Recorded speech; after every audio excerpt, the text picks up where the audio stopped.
हिंदी की बिंदी चैनल में आप सभी का स्वागत है। तो दोस्तों, आज के इस वीडियो में आप सभी के लिए बिहार एस्टेट का सिलेबस क्या है उस पर मैं चर्चा करने वाली हूं। तो देखिए, आप सभी को मेरे चैनल पर बिहार एस्टेट से संबंधित काफ़ी सारे कंटेंट मिल जाएंगे। तो यहाँ पर मैंने शॉर्ट नोट में काफ़ी कुछ जो है आपको कवर कराया था और नोट्स पढ़ के जो काफ़ी बच्चे ने इस परीक्षा को क्लियर भी करा था। तो आप सभी जो है मेरे चैनल पे वो वीडियोस देख सकते हैं। तो चलिए, फिलहाल जो है +2 के लिए जब आप आवेदन करते हैं तो आप पेपर 2 जो है आपको देना होता है। तो उसका सिलेबस क्या है यहाँ आप देख सकते हैं।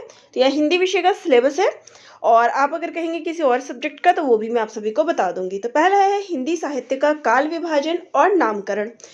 फिर है आदिकाल, भक्तिकाल, रीतिकाल की प्रमुख प्रवृत्तियां। यहाँ पे प्रकृतियां लिखी हुई है लेकिन प्रकृतियां नहीं, प्रवृत्तियां और इसके रचनाकार। फिर इसके बाद आधुनिक काल, जिसमें आपको भारतेंदु युग, द्विवेदी युग, छायावाद, प्रगतिवाद, प्रयोगवाद और नई कविता के बारे में पढ़ना है। फिर है हिंदी साहित्य की जो गद्य विधाएं हैं, कहानी, उपन्यास, नाटक, निबंध, आलोचना, इनके बारे में पढ़ना है। फिर हिंदी गद्य का नवीन स्वरूप, जिसमें आपको संस्मरण, रेखा चित्र और जीवनी पढ़ना है। इसके अलावा बात करेंगे इसमें कौन कौन सी कहानियां आपको पढ़नी है। तो देखिए, कानों में कंगना, उसने कहा था, कहानी का प्लॉट, पूस की रात, पंचलाइट और चीफ की दावत। तो ये सारी कहानियां आपको पढ़नी है, जिनका शॉर्ट नोट मेरे चैनल पे आपको उपलब्ध हो जाएगा, जिसमें आपको कहानी, उसके प्रमुख पात्र, कहानी संग्रह आदि का पता चल जाएगा। इसके बाद आपको उपन्यास कौन से पढ़ने हैं, तो गोदान, त्यागपत्र और मैला अचल, इनके भी शॉर्ट नोट आपको यहाँ उपलब्ध हो जाएंगे। यहाँ आपको 2 नाटक पढ़ने हैं, चंद्रगुप्त और आषाढ़ का एक दिन। तो ये नाटक भी इम्पोर्टेंट है और इन नाटकों से कथन भी पूछे जा सकते हैं, तो ये भी आपको उपलब्ध हो जाएगा। फिर आपको कौन कौन से निबंध पढ़ने हैं, तो देखिए, गेहूं और गुलाब, राम वृक्ष बेनीपुरी, आचरण की सभ्यता, सरदार पूरन सिंह, नाखून क्यों बढ़ते हैं, हंसारी प्रसाद द्विवेदी, श्रद्धा और भक्ति निबंध, आचार्य रामचंद्र शुक्ल जी।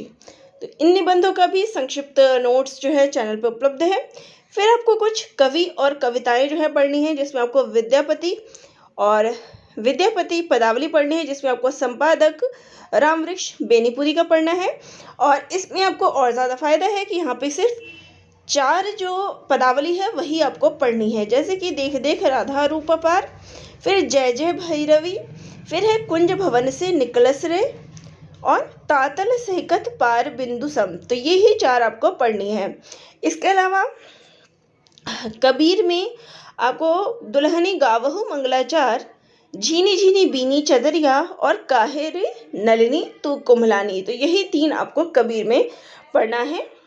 फिर आपको सूरदास की पद की बात करें तो भ्रमर गीत सार, जिसके संपादक हैं शुक्ल जी, और इसमें आपको पद पढ़ना है 6, 9, 10, 108 और 109। केवल यही 5 पद जो है आपको पढ़ने हैं।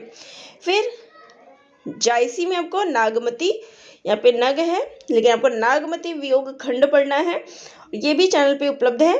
फिर तुलसीदास का रामचरितमानस, जिसमें आपको केवल अयोध्या कांड ही पढ़ना है। फिर मैथिली शरण गुप्त की, यहाँ पे आपको आधुनिक काल के कविताओं के बारे में आ जाता है। तो गुप्त जी की कविता दोनों और प्रेम पलता है, दिनकर की हिमालय, निराला जी की वह तोड़ती पत्थर, जयशंकर प्रसाद तुमुल कोलाहल, जो कि श्रद्धा सर्ग से लिया गया है, केदारनाथ अग्रवाल मैंने उसको, नागार्जुन शासन की बंदूक, आरसी प्रसाद सिंह जीवन का झरना और जानकी वल्लभ शास्त्री मेघगीत। इन सभी का भी संक्षिप्त विवरण आपको मेरे चैनल पे उपलब्ध हो जाएगा। काव्य शास्त्र के अंतर्गत आपको रस, अलंकार और छंद, इन्हीं 3 चीज़ों के बारे में पढ़ना है। व्याकरण की बात करें तो इसमें आपको सर्वनाम, संधि, समास, उपसर्ग, प्रत्यय, पर्यायवाची शब्द, विलोम शब्द और वाक्य संशोधन पढ़ना है। फिर इसके बाद हिंदी पत्रिकाएं आपको पढ़ना है। पुरस्कृत रचनाएं आपको पढ़नी है कि कौन कौन सा किस रचना को पुरस्कार मिला है। राजभाषा और राष्ट्रभाषा में क्या अंतर है, ये आपको पढ़ना है। फिर इसके बाद आपको जो जनरल पेपर होता है उसमें आपको क्या क्या पढ़ना है, तो इसमें जो है आपको 2 सेक्शन मिलेंगे। 50 नंबर का ये पेपर होना है। पहला होगा आर्ट्स ऑफ टीचिंग और दूसरा होगा अदर स्किल्स, जो कि आपको 30+20 यानी 50 मार्क्स का होगा। तो यहाँ पे आर्ट्स ऑफ टीचिंग यानी कि टीचिंग की मेथोडोलॉजी क्या है, टीचिंग जो है किस प्रकार से शिक्षण अभिक्षमता हम ले सकते हैं, तो ये आपका नेट के सिलेबस में भी उपलब्ध है, तो वहाँ से आप इन चीज़ों को देख सकते हैं। या फिर अगर आपने सीटेट में पढ़ा हुआ है तो वो भी चीज़ आप काम में ला सकते हैं। तो इसमें आपको टीचिंग एंड लर्निंग मीनिंग क्या होता है, इसका प्रोसेस क्या होता है और इसका कैरेक्टरिस्टिक्स क्या है।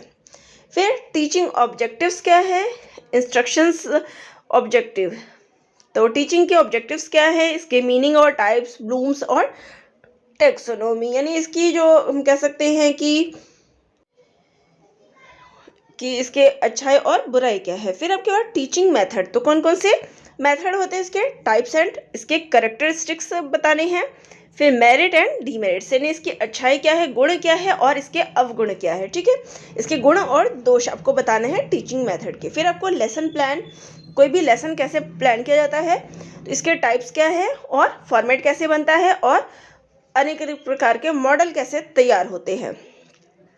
फिर आपको माइक्रो टीचिंग और इंस्ट्रूमेंटल एनालिसिस पढ़ना है कि हम किसी तरीके से जो है कैसे पढ़ाते हैं, उन सब तरीकों का है। Effective ecosystem of classroom. फिर है text book and library, qualities of teacher, कि टीचर में क्या गुण होना चाहिए। Evaluation and assessment of for learning, learning के लिए क्या क्या जो चीज़ें हैं वो यूज़ कर सकते हैं। करिकुलम। फिर है factors affecting teaching and learning, तो लर्निंग को कौन कौन से फैक्टर्स जो है अफेक्ट कर सकते हैं। Teaching ads and hands on learning. फिर अदर में आपको general knowledge, environmental science, mathematics में आपको एप्टीट्यूड आएगा और लॉजिकल रीजनिंग। तो ये सारी चीज़ें कंबाइन होके जो है आपका +2 के लिए बिहार एस्टेट का जो पेपर होगा उसमें ये सब चीज़ें पूछी जाएगी। तो चलिए, ये था बिहार एस्टेट का सिलेबस, जो कि +2 के लिए पेपर 2 का होता है। तो आप सबकी अगर जानकारी अच्छी लगी हो तो चैनल को लाइक, शेयर और सब्सक्राइब भी करिएगा। धन्यवाद।